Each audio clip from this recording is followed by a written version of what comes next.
Just take note of the difference with the dagesh. Wala yung aking... Wait, nawala po yung...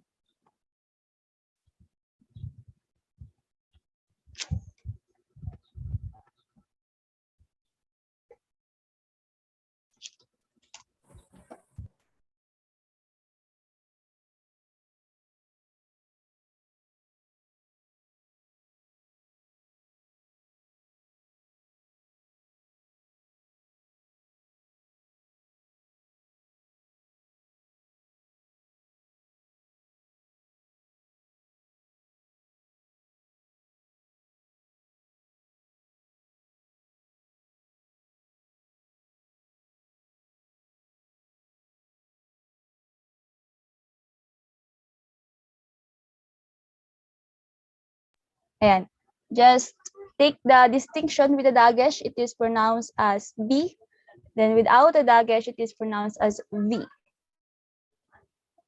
Okay, now we have the first vowel point, as we have discussed. This is the kamats. No, then it is pronounced as A. So we have the letters Aleph, Beth, then we have the vowel point, kamats. Ito pong kamats ay nilalagay doon sa ilalim ng Hebrew letter. Okay, so let's try reading these words. The first one is, we have the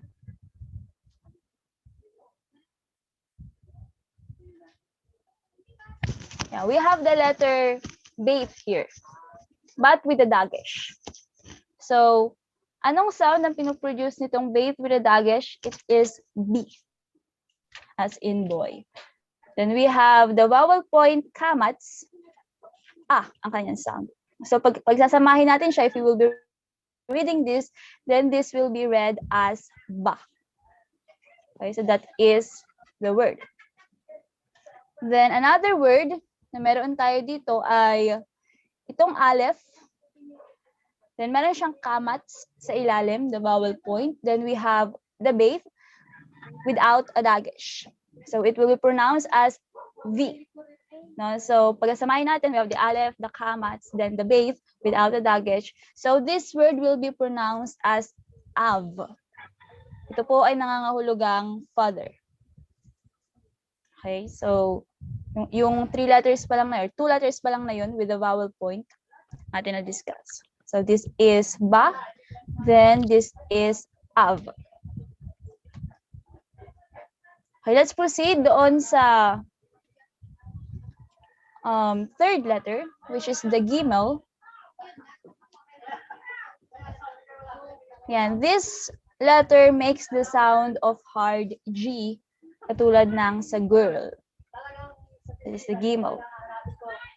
Tulad ng gamma sa Greek. Then the fourth Hebrew letter is the dalet. This makes the sound of D, as in door. So may cases makakakita tayo ng dalet with a dagesh. Katulad nito sa example. But don't worry dahil with or without a dagesh, same ang kanya pong sound na pinoproduce na letter D. Okay, so let's try reading this word. We have here the letter dalet with a dagesh, but no distinction, is still the same sound D. Then we have the vowel point kamats. Then we have the letter gimel. Okay, so kung ating babasahin, this will be read as dag. Read as dag. So the word dag in Hebrew, ito po ay nangangahulugang fish. We have kanina the av, father. Now we have the dag, that is fish. Okay. So let's proceed to the fifth Hebrew letter, which is the hey. So itong hey ay nag-make ng sound ng letter H, as in house. At sa end ng word, ang H ay silent. So if nakita natin siya doon sa unahan or sa middle, somewhere in the word, it will pronounce the letter H. Pero kapag nakita natin siya at the end of the word, the letter Hey will be silent. Then we have another Hebrew vowel point, which is the patak. Ito po ay sinusulat underneath of a letter katulad ng kamats. And just like the kamats also, it makes the sound of A. Ayan, so for example, we have here the word, ay wala, walang ano. For example, we have the letter Bait with a dagesh, then the patak is underneath doon sa kanyang letter. So kapag binasa natin siya, we have the Bait with a dagesh that will produce a sound of B. Then we have a patak A, so that will be pronounced, the word is pronounced as ba. Okay, so nagets po ba? So let's have some exercises na nag-incorporate nitong 5 Hebrew letters with the 2 Hebrew vowel points na ating na-discuss. Okay, sundan niyo po ako if inyong naunawaan. Okay, so first one is the first word that we have. We have here the word bait, ay the letter bait. Then sa kanyang underneath ay meron siyang patak or kamats. Then we have the letter aleph, which is silent. So if we will be reading this, ito po ay babasahin natin as ba. So this is a real Hebrew word na nangangahulugang coming. So that is ba.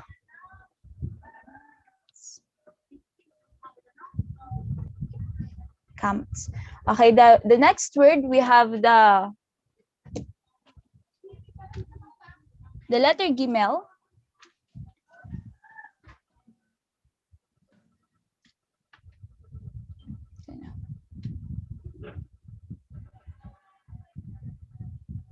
Okay, wait lang po.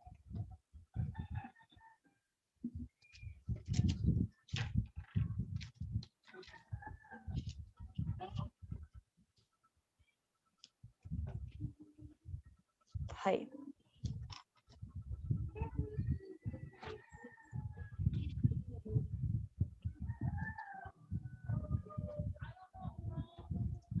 Okay, nasan tayo?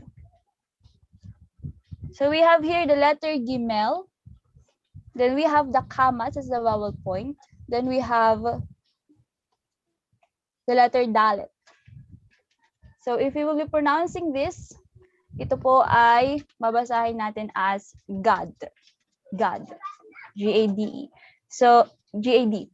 So this word means fortune. It is the name of one of Jacob's son or sons, God.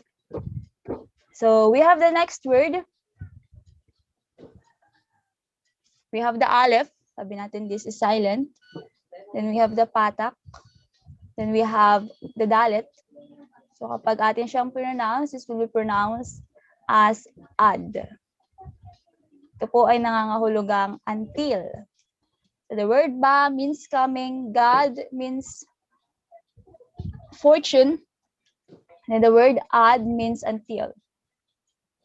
Then we have the next word. We have the aleph. The vowel point is patak.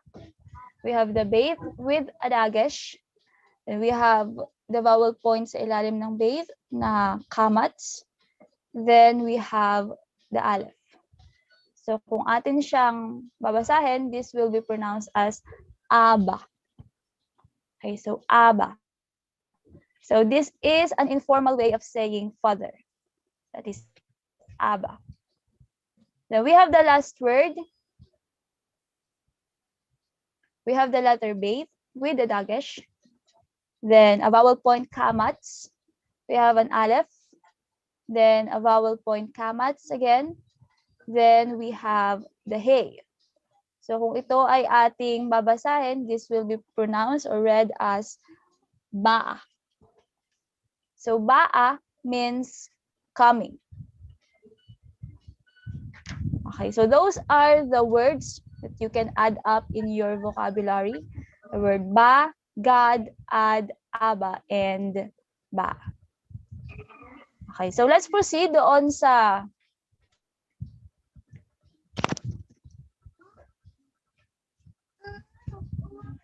pang 6th hanggang pang 10th letter of the Hebrew alphabet.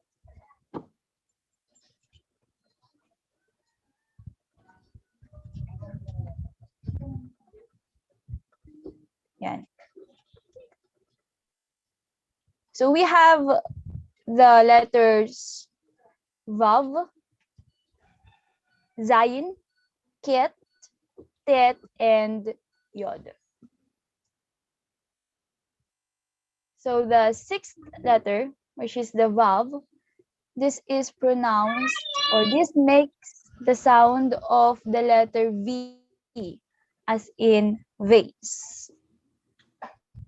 Then the 7th letter, the 7th Hebrew letter is Zayin. Ito po ay nag-produce ng sound of the letter Z, as in zoo. Then the 8th Hebrew letter is the Ket. Then this makes a sound not found in English. This sound is sometimes depicted as KH or the CH. Ano po yung nagpupukpok? Pamute lang po. Yan. Okay, so the Hebrew letter Ket, it can produce a sound of KH or CH. So ito po ay hindi nagpo-produce ng sound na natatagpuan natin sa English. So the Vav, V, Zayin, Z, Ket, CH, or K. So we have here the word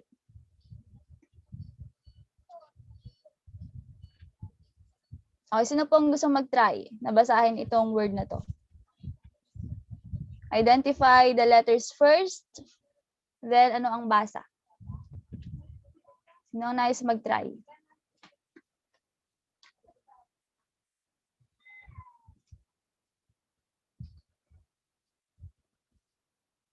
Okay, kung wala, sige po. We have the letter Aleph here. Then we have the vowel point sa kanyang ilalim, that is the kamats. Then we have the letter Ket. Okay? So, ang word na to ay mapopronounce as ak, na nangangahulugang brother. So, the Aleph, kamats, and the Ket. So, this is pronounced as ak, meaning brother. Then we have the 9th Hebrew letter, which is the Tet. Ito ay nag-produce ng sound of the letter T, as in top, as in tower. So that is the letter Tet. And one of the Hebrew vowel points kasama nitong patak and kamats ay ito pong column. So the column is written above and to the left of a letter. It makes the sound of long O, as in go. So para ma-pronounce natin itong column, first pronounce the sound of the letter to its right, then pronounce the sound of the column. So siya ay nasa above to the left ng letter in a word. So it can also be written sa ibang pamamaraan na kung saan yung vav ay mayroong single dot above it. And when the vav is used in this way, it does not make a V sound. It becomes part of the vowel. Yan. So ito yung unang way kung paano siya maisulat, column. Nagsusulat siya doon sa top and to the left of a letter. But there are instances na makikita rin natin itong vav. Meron siyang dot. So the same thing, the same pronunciation, either this way or this way siya sinusulat, it is pronounced as O. For example, dito sa una, we have the letter B at meron siya doong single dot above it. So ito po, ito yung column. Ito yung column. This is the dagesh. This will be read as B, the B, no? Pronounced as B.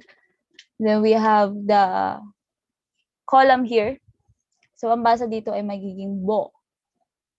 But in the same way, we have the bait here with a dagesh, B. Then we have the vav, the vav with a dot.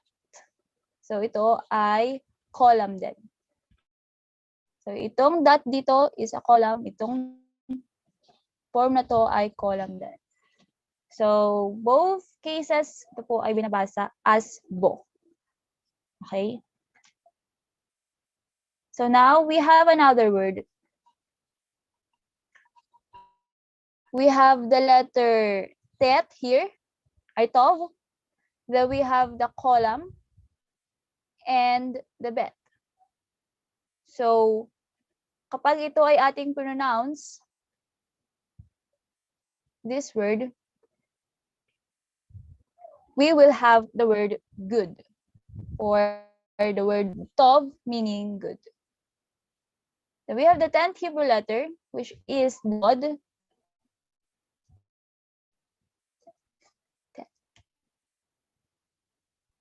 Which is the yod. Then this is making the sound of the letter Y as in yes.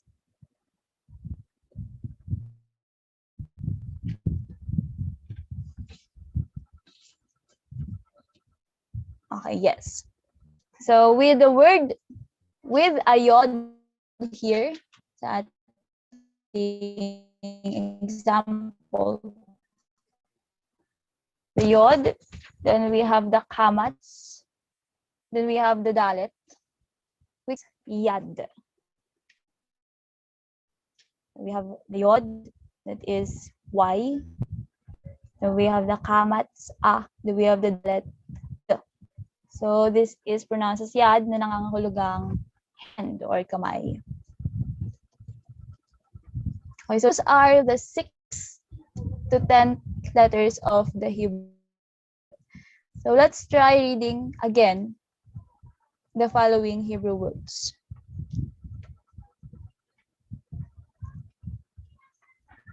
And so the first word we have here,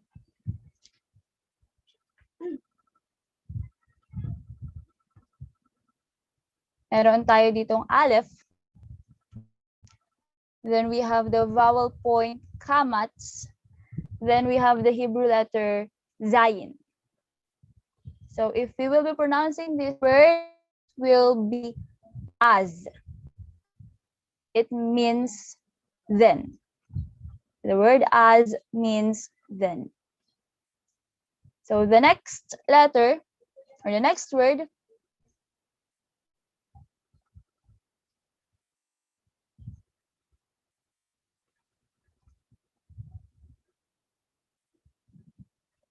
we have the letter yod. Then we have the vav with a dot doon sa kanyang itaas. So this will be the column.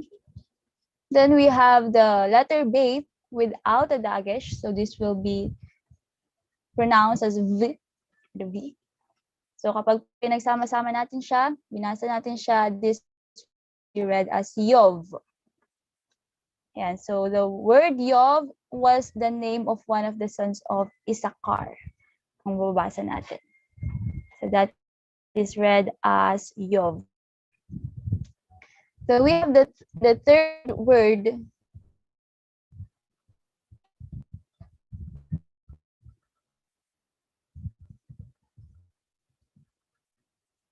We have the letter sket. So we have the vowel ilalim niya, which is the p. Then we have the letter vav. Sa ilalim niya ay mayroong cats. Then we have the last letter, which is the hey. So if we're pronouncing this will be pronounced as kava. Kava. And so Kava is the name of the wife of Adam in Genesis. Most English translations of the Bible call her Eve. That is Kava. Then we have the next word.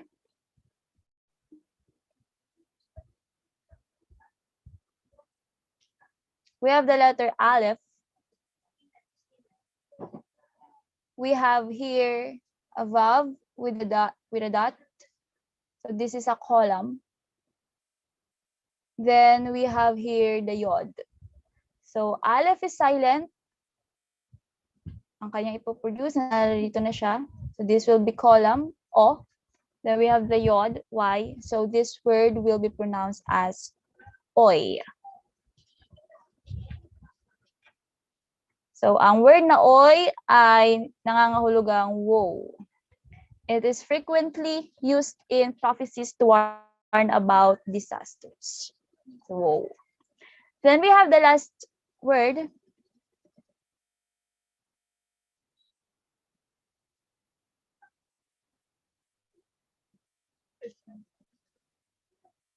So we have the letter tet. Then we have the vowel point column. Then we have the base without a dagesh, so that will be pronounced as V. We have the vowel point kamats. Then we have the letter hey. So kapag ito ay ating pinronounce or binasa, this will be read as tova or tova. Nangangahulugang good. So it is related to the word tov. So tova means good. Okay, so those are the 6th hanggang 10th letters, the first to 10th letters of the Hebrew alphabet. We have the Aleph, that is silent. The Beth can be pronounced in 2 ways. One with a dagesh, it is pronounced as B. Then without a dagesh, it is pronounced as V. Then we have the Gimel, that is G. We have the Dalet, D. Then we have the Hey, H sound doon sa simula or doon sa middle, anywhere in the word, but it will be silent if it is found doon sa dulo ng word. Yan, so we have the vowel point kamats, A.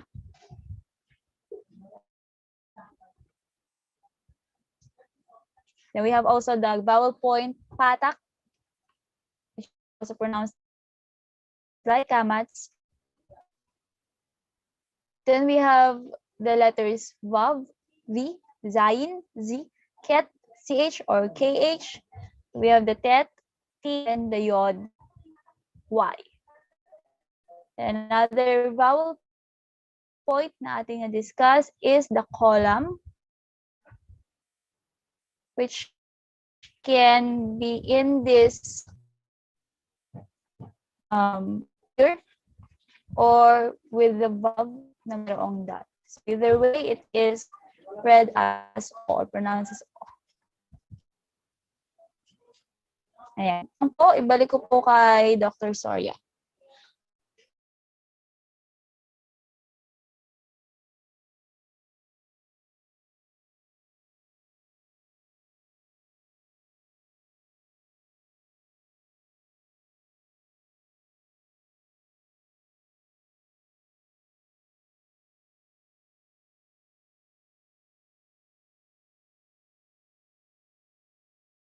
Saglit lang po. At i-off ko muna yung ni-live ko siya pala.